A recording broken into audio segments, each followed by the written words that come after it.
우리가 지난주에는 음식과 출산 규례에 대해서 생각해 보았습니다. 오늘 13장에서는 나병에 대한 진단과 그로 인한 격리, 그 다음에 우리가 13장과 14장을 연결해서 봐야 되는데 14장에서는 회복에 대한 정결규례가 이어서 나옵니다. 이 말씀을 통해서 질병이나 부패가 하나님의 거룩하심과 결코 합해질 수 없다라는 사실을 오늘 본문에서는 가르쳐주고 있습니다.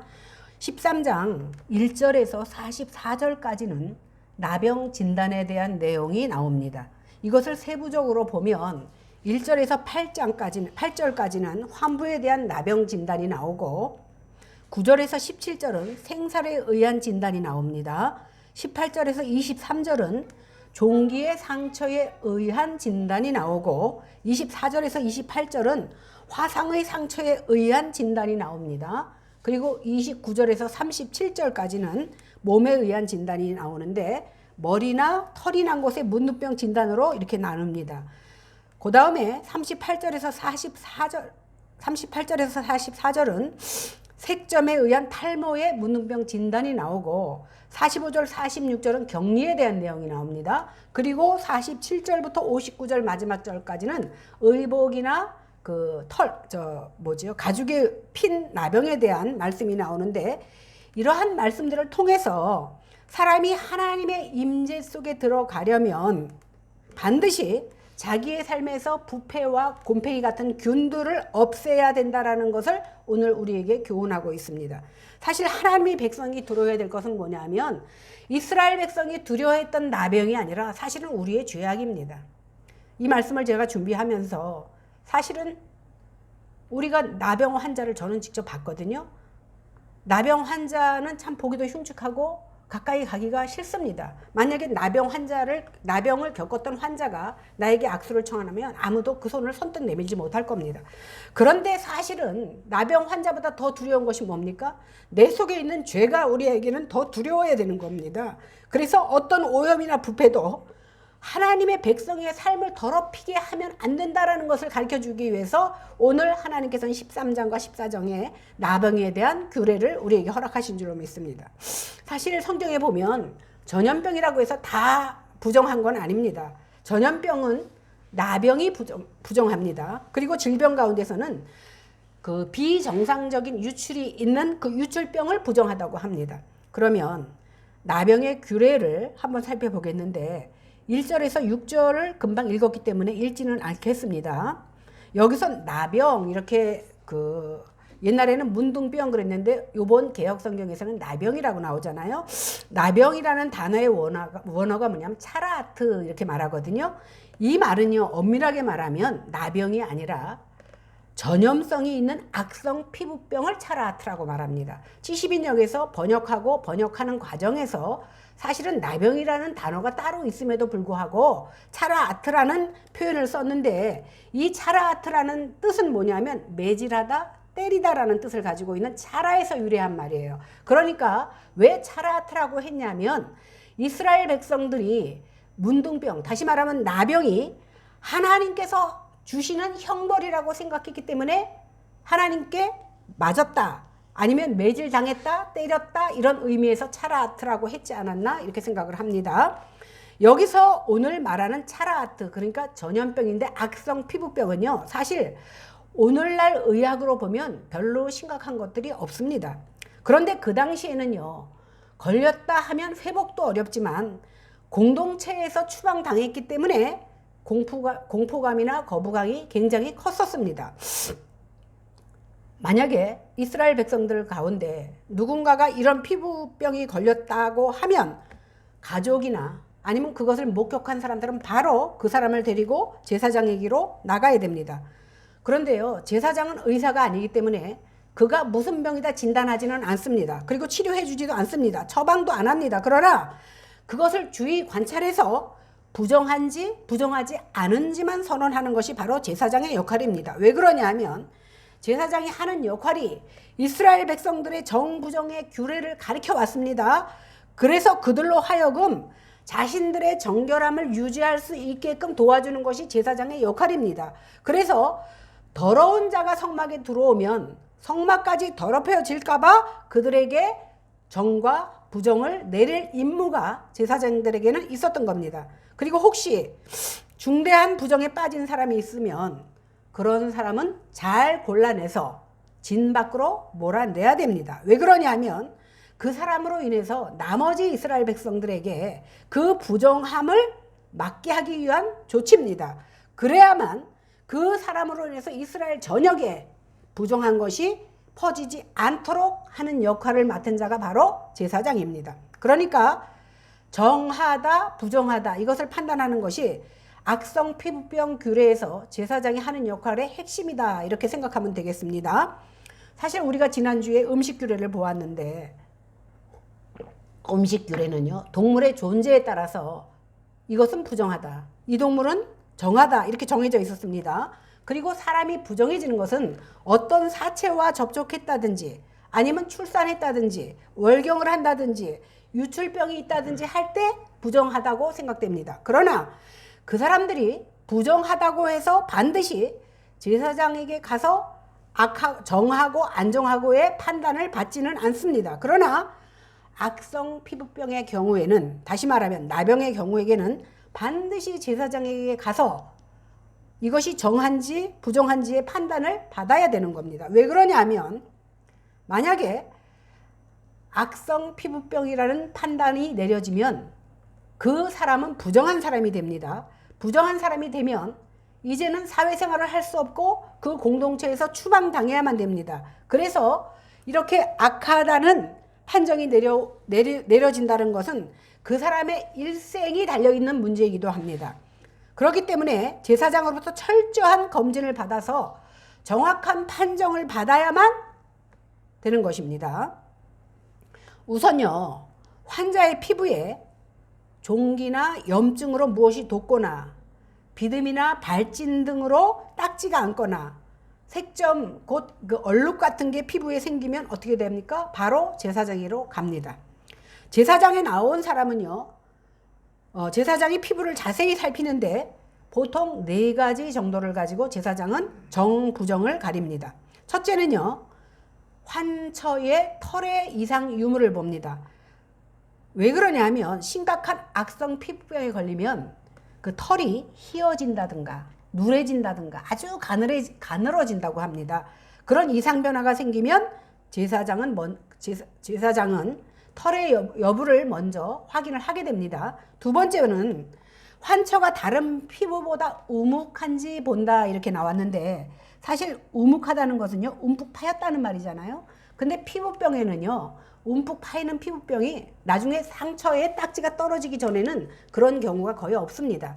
그래서 오늘 이 단어를 보면 우묵하다는 단어는 아모크 이렇게 말하는데 사실은 깊다라는 뜻을 갖고 있어요. 이것은 뭐냐면 균이 피부에 얼마나 깊이 침투했는지를 살피는 거예요. 그래서 제사장은 먼저 2가지 증상을 보는데 털을 본다 그랬죠. 털의 색깔이 변했는지 가늘어졌는지, 그 다음에 피부를 보면 악성 피부병으로 그 환처가 깊이 들어갔는지를 보고 정하다 부정하다 판단하게 됩니다. 세 번째는요, 생살이 돋았는지 확인합니다.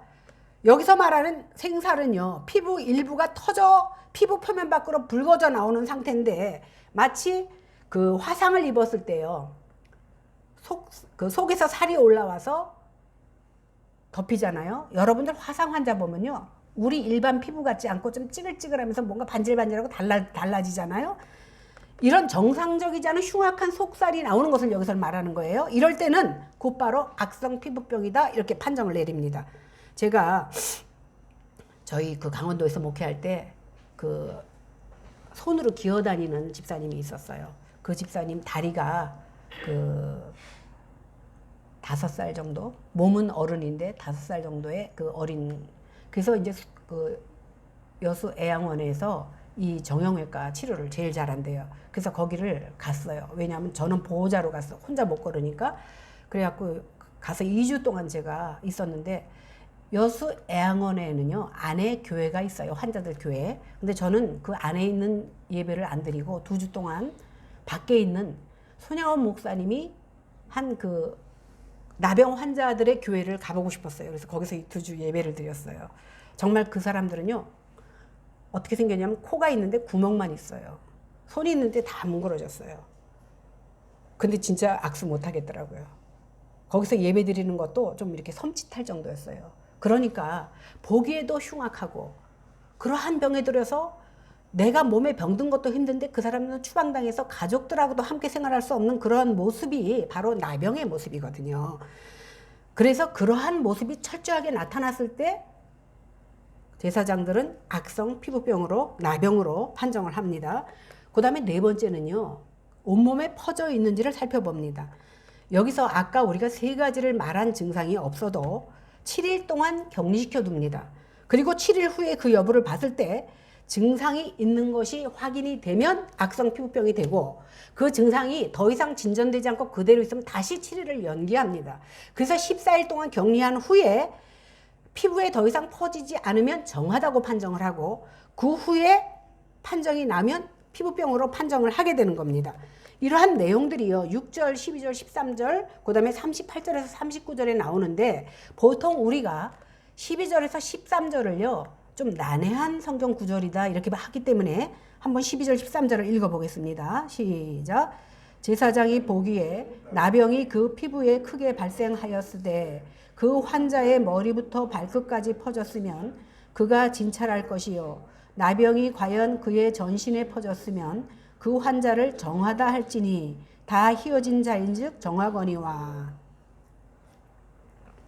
나병이 크게 발하여 머리부터 발끝까지 온몸에 퍼졌을 경우에 제사장은 그 사람을 정하다고 선포한대요.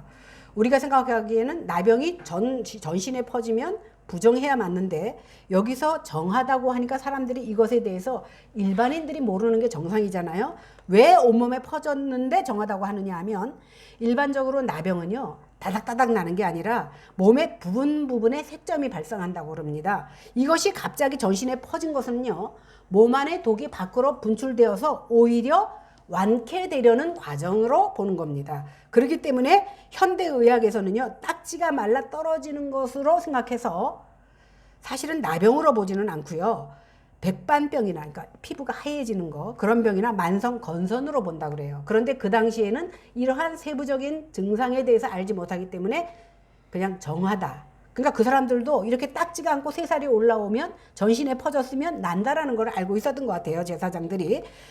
그래서 이것을 통해서 상징적으로 전신에 퍼졌다라는 것은 뭐냐면, 상징적으로 우리도 죄를 수만 가지 수억 가지 죄를 가지고 있잖아요. 그런데 그것을 숨기지 않고 제사장 앞에 다 드러내고 고백하고 회개해야만이 완쾌가 되고 정결함을 받는다라는 것을 우리에게 영적으로 알려주시기 위해서 이 말씀을 허락하신 줄 믿습니다. 이러한 것들을 통해서 중요한 것은 뭐냐면, 제사장은 바로 다양한 증상들을 합리적으로 충분히 살펴본 후에 일반 피부병이다, 아니면 악성 피부병이다 이렇게 구분하고, 오직 악성 피부병의 경우에만 나병으로 진단하는 겁니다.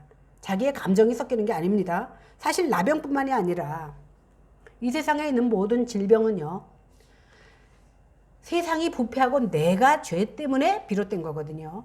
인간이 타락했다라는 그 타락의 열매가 바로 질병입니다.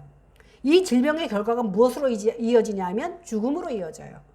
그래서 죄는요, 하나님의 영광과 합해질 수가 없는 게 바로 죄입니다. 그래서 우리가 나병을 공부하면서 저는 가서 직접 보고, 악수는 못했지만 직접 보고 이야기하고 인사하고 왔잖아요.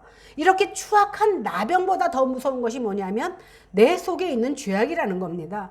하나님이 원치 않음에도 불구하고 우리는 날마다 그 죄 가운데 살아가고 있습니다. 이러한 죄를 가지고는 하나님 나라에 들어갈 수가 없습니다. 그래서 나병이 발발한 사람은 하나님의 성소에 참여할 수가 없을 뿐만 아니라 일반인들과도 함께 살 수 없어서 진 밖으로 쫓겨날 수밖에 없는 겁니다.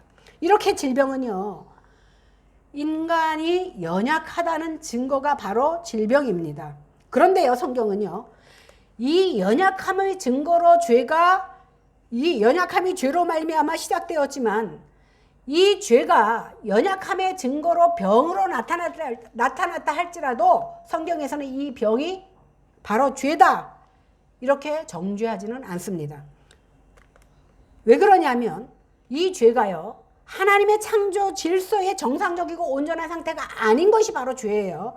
그렇다 할지라도, 하나님의 임재에 부합하지는 못하다 할지라도 하나님께서는 그것을 정죄하지 않으셨습니다. 그러니까 우리도 어떤 사람이 몹쓸 병에 걸렸다고 해서 네가 하나님 앞에 무엇인가 잘못했기 때문이라고 정죄해서는 안 된다라는 겁니다. 이제 이스라엘 백성 중에 하나가 피부병이 생겨서 진 밖으로 쫓겨나게 되면, 그렇다고 해서 그 사람이 아주 저주받은 존재가 아닙니다. 그는 심령으로 주님 앞에 예배할 수 있습니다. 그러나 그의 육체는 실질적으로는 성소에 참여할 수는 없게 되는 겁니다. 그러면 이렇게 제사장이 나병을 선언하고 악성 피부병으로 부정하다고 판정된 자는 어떻게 해야 됩니까? 그 이전에 저는 이 말씀을 준비하면서 진 밖으로 쫓겨났다 할지라도 오히려 어쩌면 진 안에서 함께 정상적으로 예배드리는 사람보다 사람들의 손가락질을 받을지언정 그의 심령이 더 주님과 가까워질 수 있다라는 생각을 해보았습니다. 이제 이렇게 악성 피부병으로 판정을 받은 자들이 어떻게 해야 되는지 45절 46절을 읽어보겠습니다. 시작.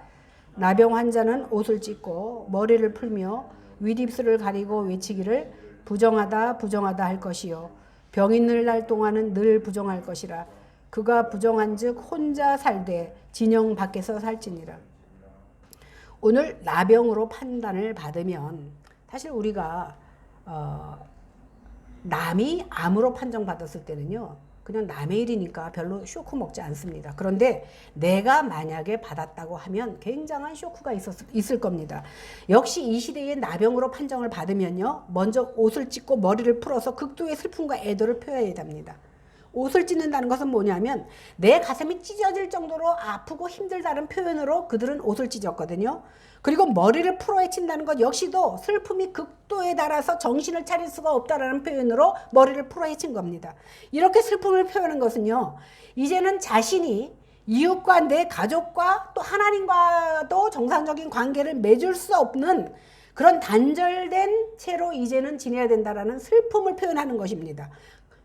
그래서 그들은 어떻게 하냐면 상중에 있는 사람 같은 옷을 입게 됩니다. 그리고 손으로 윗입술을 가리게 되는데, 손으로 윗입술을 가리는 건 역시도 망자를 위한 애도의 표현으로 하는 것입니다.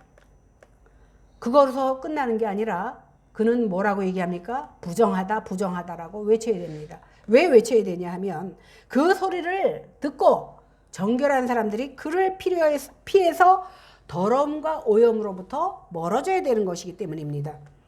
그래서 그는 이제 모든 사람들을 벗어나서 진 밖에서 생활을 해야 되는 겁니다. 이제 공동생활에서 쫓겨났다는 것도 말할 수 없는 고통인데, 그들 심령 속에는 구약시대부터 새겨진 말씀이 이제 하나님으로부터 나는 버림받았다라는 그 의식이 들어오기 때문에 얼마나 심령적으로 고통스러운 나날을 보내야 되는지 모릅니다. 왜 그러냐면 구약에서는요, 지속적으로 하나님의 저주를 나병으로 표현했거든요. 성경의 최초의 나병이 뭐냐면 불타는 가시덤불 속에서 모세가 계속 하나님의 명령에 불순종하니까 하나님께서 내 손을 품 안에 넣으라 그럽니다. 넣었다가 빼니까 나병이 말하지요. 다시 넣으라 그랬더니 그 병이 낫습니다. 이처럼 발병과 치료 회복은요, 누구로부터 나오냐면 하나님으로부터, 하나님의 주권적인 권능으로부터 나오는 겁니다. 이것을 통해서 모세가 이후에 10가지 재앙을 나타냈을 때에 이러한 모든 재앙이 모세가 하는 것이 아니라 하나님으로부터 왔다라는 확실한 증거를 보여주는 겁니다. 그런데요, 지팡이가 뱀이 되고 모든 재앙을 나타낼 때요, 애굽의 모든 술객들도 다 따라합니다. 그런데 술객들이 하지 못하는 게 있어요. 뱀을 만들고 모든 재앙을 쫓아지만 그것을 거두는 일은 하지 못합니다. 다시 말해서 치료는 오직 여호와 아버지만 할 수 있다는 사실입니다. 미리암도요, 모세를 대적하고 일어났을 때 하나님께서 그녀를 향해서 진노해서 나병으로 치십니다.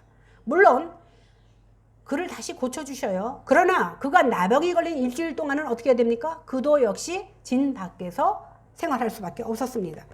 수리아의 군대 장관 나아만도 나병에 걸렸지요. 그가 엘리야의 지시를 따라서 요단강에서 일벗고 물에 담그고 깨끗함을 받습니다. 그러자 그가 뭐라고 얘기합니까? 엘리야에게 살해를 하겠다고 합니다. 그러나 엘리야는 내가 한 것이 아니라 하나님이 했기 때문에 그것을 거절합니다. 그 말을 들은 게하시는 그 물질의 욕심을 품어 자기가 가로채게 됩니다. 그랬더니 나아만이 가졌던 그 문둥병이 게하시에게로 옮겨간 것을 우리는 성경을 통해서 알 수 있었습니다. 또 하나 예를 들어보면 남유다의 10번째 왕은 우시야입니다.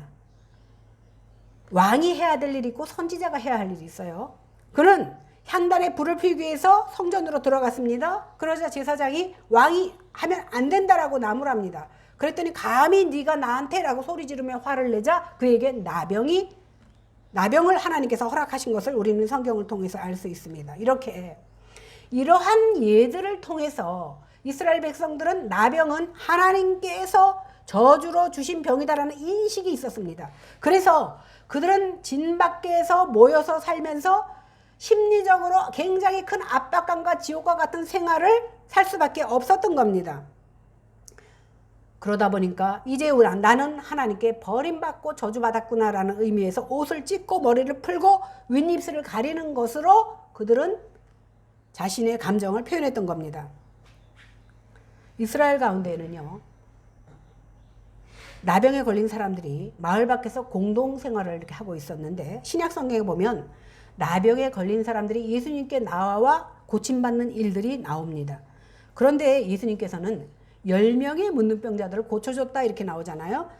근데 그들의 병을 고쳐주고 예수님께서는 네 병이 나았다, 내가 병을 고쳤다 이렇게 말씀하시지 않았어요. 뭐라고 말씀하셨습니까? 네가 깨끗하게 되었다 이렇게 말하는 거예요. 이 말은 뭐냐면 나병은 질병이지만 부정하다고 여겨졌기 때문에 이제 깨끗하게 되었다라는 건 뭐예요? 이제 네가 정하게 되었다라는 것을 선포하는 겁니다. 이렇게 예수님께서 많은 나병 환자들을 고쳐주신 것은요,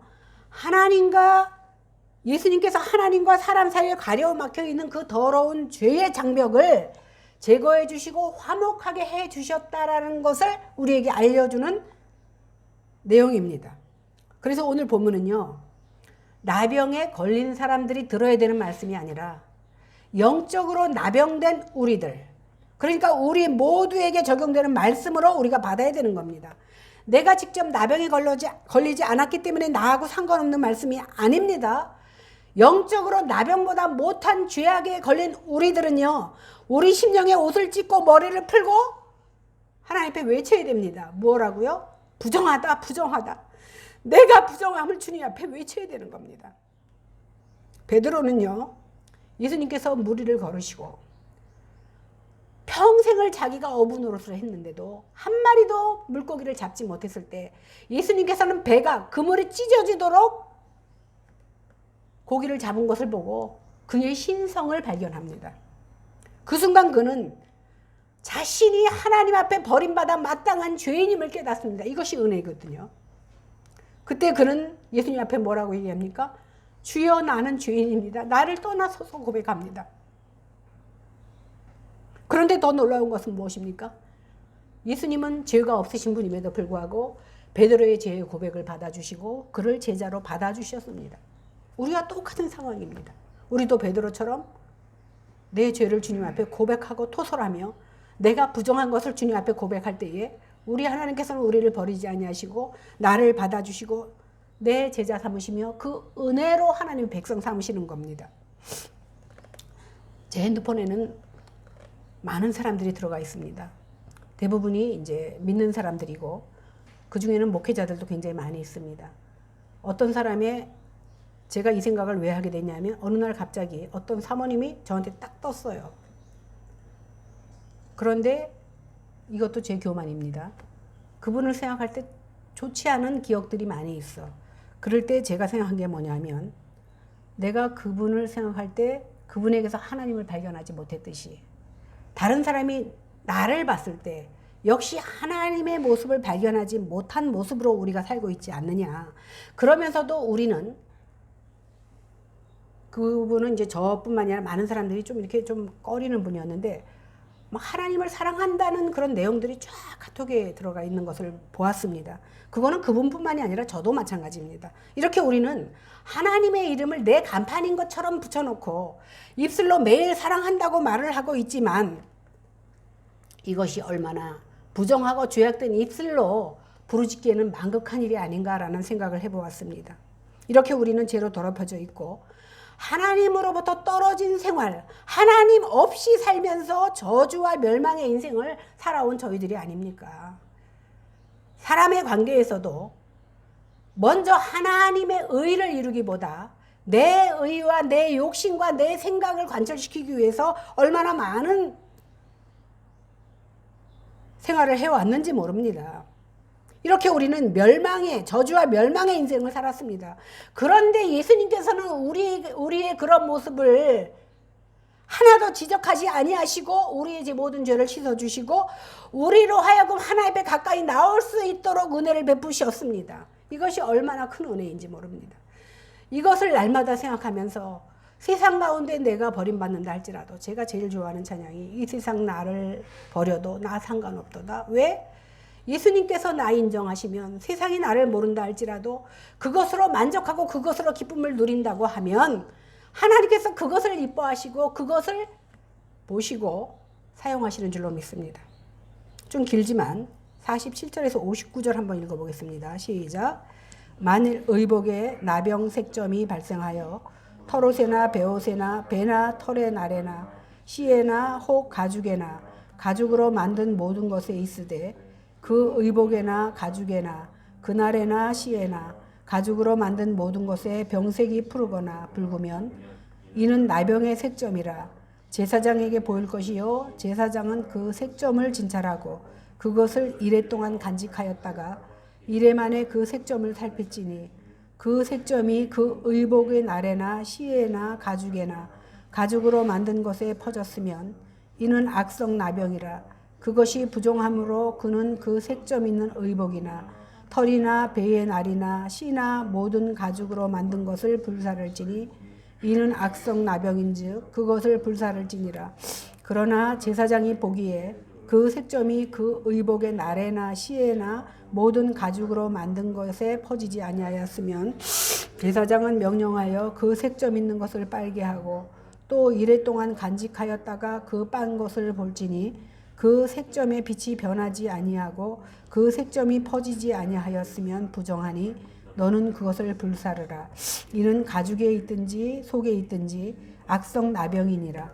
빤 후에 제사장이 보기에 그 색점이 엷으면 그 의복에서나 가죽에서나 그 날에서나 씨에서나 그 색점을 찢어버릴 것이요 그 의복의 날에나 씨에나 가죽으로 만든 모든 것에 색점이 여전히 보이면 재발한 것이니 너는 그 색점 있는 것을 불사를지니라. 내가 빤 의복의 날에나 씨에나 가죽으로 만든 모든 것에 그 색점이 벗겨졌으면 그것을 다시 빨아야 정하리라. 이는 털옷에나 베옷에나 그 날에나 씨에나 가죽으로 만든 모든 것에 발생한 나병 색점의 정하고 부정한 것을 진단하는 규례니라. 이제는 피부가 아니라 의복이나 그 가죽에 곰뱅이가 보일 때 어떻게 진단하고 처리하는지에 대한 규례가 나옵니다. 굉장히 세밀하죠. 이것을 보면서 참 요즘 우리가 제사장 노릇을 못하는 것 같습니다. 그리고 다음 주에 볼 14장 끝부분에 보면 집에 나는 나병, 뭐 집에 무슨 나병이 나나 생각하겠지만 집에 나병에 대한 규례가 나옵니다. 그러니까 옷과 집에 나병이라는 것은 뭐냐면 옷이나 집 표면에 생기는 악성 곰팡이균에 의한 감염을 얘기하는 겁니다. 즉 옷이나 집의 표면에 뭔가 역겨운 변화가 생기면 이것도 제사장에게 가서 말해줘야 돼요. 그래서 정한지 부정한지 또 판단을 받아야 됩니다. 피부병처럼 여기서도 부정한 판단을 받으면 어떻게 해야 됩니까? 동일하게 사람이 부정한 판단을 받으면 진영 밖으로 그 격리돼야 격리되는 것처럼 가죽이나 의복이 부정하면 어떻게 되냐면 불에 태워버려야 됩니다. 의복이나 가죽에 자국이 발견되면 일주일간 지켜봅니다. 그리고 그 색점이나 의복에 가죽이 퍼졌으면 불살라버리는 거예요. 이렇게 사람의 피부뿐만이 아니라 의복이나 집 이런 데 나병 규례를 통하여서 하나님께서는 사람의 환경과 습관에 대한 성결을 교육하시기를 원하신 겁니다. 하나님께서는 하나님과 이스라엘 공동체가 유지해야 될 거룩성의 기초성을 이것을 통해서 우리에게 가르치시고자 하는 겁니다. 성경에서 의복은 무엇을 상징하냐 하면 사람의 행위를 상징하고 몸에 밴 그 습관들을 말하고 있는 거거든요. 즉 우리 거룩한 삶을 위해서는 우리의 마음만 살릴 것이 아니라 우리의 매일매일의 삶 속에서 무의식적으로 반복되는 그런 습관들, 나쁜 습관들, 우리의 모든 삶의 환경도 민감하게 살피라는 뜻으로 오늘 집이나 의복, 이것들에 대한 규례까지도 하나님께서는 허락하신 겁니다. 그래서 우리의 신앙을 고치시키기 위해서는 믿음을 더욱 뜨겁게 하는 습관을 지켜나가는 반면에 우리의 신앙을, 우리의 영혼을, 우리의 생명을 악화시키는 그러한 그 습관이 있다면 가차없이 뿌리를 뽑아버리라는 의미에서 오늘 의복과 집에 대한 규례를 오늘 주신 겁니다. 56절에 보면 엷은 색점이 있는 부분은 찢어버린다 이렇게 나옵니다. 이것은 우리의 삶에서 우리의 신앙을 죽이는 작은 습관조차 다 잘라버려야 된다는 것을 의미하는 겁니다. 하나님께서도요, 성경에 보면 아말렉과의 전쟁과 블레셋과의 전쟁과 모든 나라가 전쟁할 때 뭐라 그럽니까? 너희는 남녀노소를 막론하고 다 죽이라 그럽니다. 그런데 이스라엘 백성들은요, 뭐 어린 것이 뭐 다 늙어 빠진 게 뭘 할 수 있어 라고 살려둡니다. 그런데 여기서 다 죽이라는 것은 하나님이 가혹해서가 아닙니다. 죄의 근원을 다 뿌리 뽑아버리라는 거거든요. 이것을 쓸모없다고 자기 생각으로 놔두니까 일부를 놔둔 것 때문에 결국은 전체가 불타버리는, 전체를 불태워야 되는 일이 생기는 겁니다. 어린 작은 것을 하나 놔뒀더니 결국은 골리앗이 되어서 이스라엘을 협박하게 되는 겁니다. 이렇게 옷과 집에 대한 나병 규례는 재발의 위험성을 없애라는 겁니다. 이 부분은요, 사실 사람의 악성 규례에서도 나타나는데 제사장으로부터 진단을 받았어요. 판정을 받았음에도 불구하고 다시 재발하면 그때는 진단 안 합니다. 바로 부정 판정을 내려버립니다. 옷이나 집의 경우도 마찬가지입니다. 감염됐을 때 다시 교체했는데 다시 재발하게 되면 그 여부를 확인하지 않고 바로 부정 판정을 내려버립니다. 이렇게 부정 판정, 다시 재발해서 부정 판정을 받으면 바로 폐기 처분해야 됩니다. 집의 경우는요, 모두 허물고 건물 자재까지도 다 부셔버린 다음에 집 밖으로 그 부서진 거를 다 그냥 부신 채로 놔두는 게 아니라 집 밖으로 버려야 되는 겁니다. 그리고 그 집에 접촉했던 사람들은 어떻게 됩니까? 목욕을 하고 옷을 빨아야 되는 겁니다. 이렇게 하는 이유가 뭡니까? 문제가 되는 부분들을 다 잘라내고 교체했음에도 불구하고 재발한다는 것은 그 전체에 그 나쁜 곰팡이 균이 깊숙이 자리 잡고 있었다라는 거예요. 이것은 뭐냐면 내가 예수 믿고 고침을 받았어. 그런데도 회개를 했어요. 분명히. 내가 성도라고 생각했어요. 그러나 다시 세상과 짝하고 있다 보니까 하나님 보시기에 더 악해. 그래서 한 귀신을 쫓아냈더니 그 정한 마음속에 7 귀신이 들어온다고 예수님께서는 말씀하셨습니다. 그러니까 겉으로는 회심을 하고 경험하고 했지만은 어설프게 복음을 믿다 보니까 약간 고쳐지는 듯 했지만 결국은 그 본성의 변화를 받지 못하다 보니까 다시금 세상 길로 나아가는 겁니다. 그래서 이내 자기 본성을 쫓아서 세상으로 돌아가는 것을 금해야 된다는 것을 오늘 성경은 말하고 있습니다. 그래서 신약 성경이나 호세아서에도 보면 개가 자기 토한 것을 도로먹고 돼지가 몸을 씻고 나서 다시 진창에 뒹구는 것과 똑같다 이렇게 말하고 있는 겁니다. 반면에 본성이 거룩하게 변화된 사람은 어떻습니까? 똑같이 죄 짓습니다. 때때로 죄도 짓고 죄 가운데 살면서 죄로 더럽혀집니다. 그러나 그 속에 거룩함을 추구하고 살기 때문에 결국에는 날마다 내 죄를 회개하고 변화된 삶으로 점점 조금씩 나아가는 겁니다. 이것이 믿는 자와 믿지 않는 자, 정한 자와 부정한 자의 차이인 거예요. 믿는 자와 믿지 않는 자, 뭐가 차이가 있느냐? 요것이 차이입니다.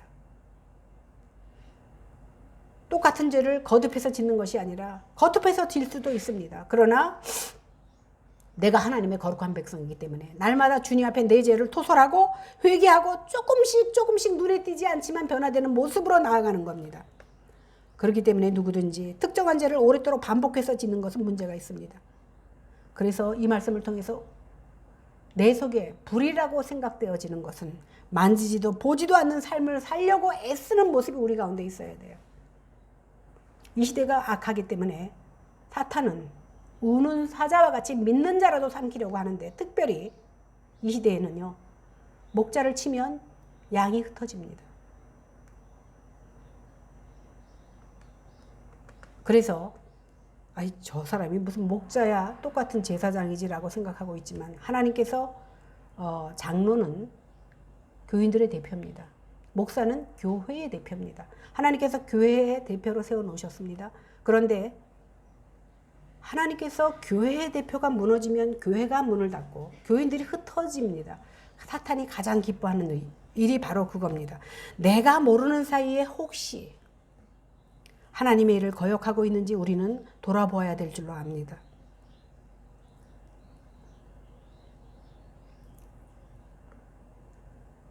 그래서 우리는 자비와 긍휼을 베풀면서 성령의 열매를 맺을 수 있도록 날마다 주님 앞에 기도해야 됩니다. 그래서 제가 이 말씀을 준비하면서 우리는 매일매일 말씀이라는 저울 위에 올라서서 그 말씀의 잣대로 나를 재봐야 할 것 같습니다.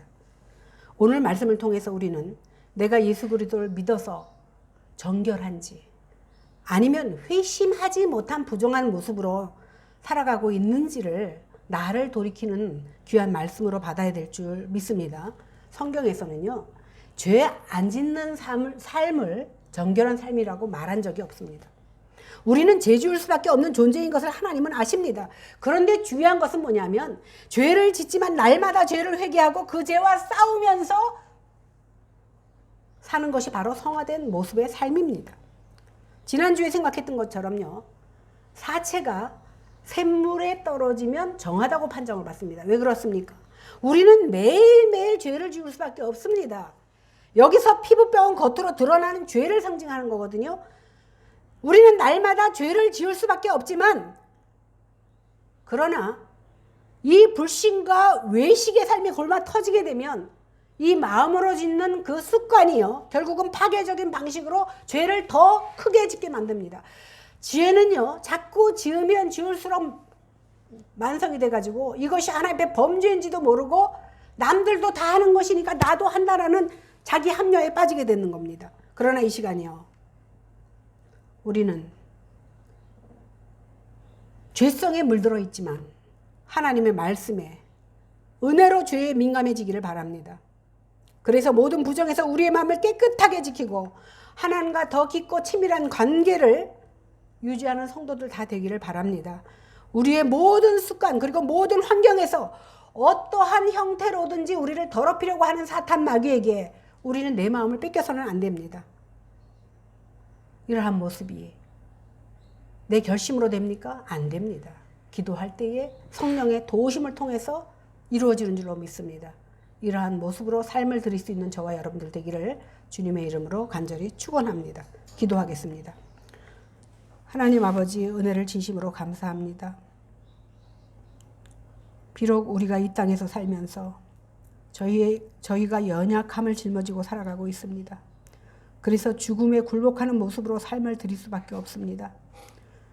그러나 우리가 하늘 성소에 올라가기까지 우리 하나님께서 우리를 그 성소에서 영접해 주실 때까지 이렇게 연약함에만 붙들려 살지 않게 도와주시고, 하나님의 영광스러운 자녀의 존재로서 삶을 드릴 수 있도록 하나님 역사하여 주시기를 원합니다. 이 땅을 사는 동안에 저희의 몸을 거룩한 성전으로 삼아 주셨음을 기억하게 하시고, 이제 세상의 더러움에서 나를 지키며 살아갈 수 있는 저희들이 다 될 수 있도록 성령님 도와주시옵소서. 감사드리며 예수님 이름으로 간절히 기도해 싸움나이다. 아멘.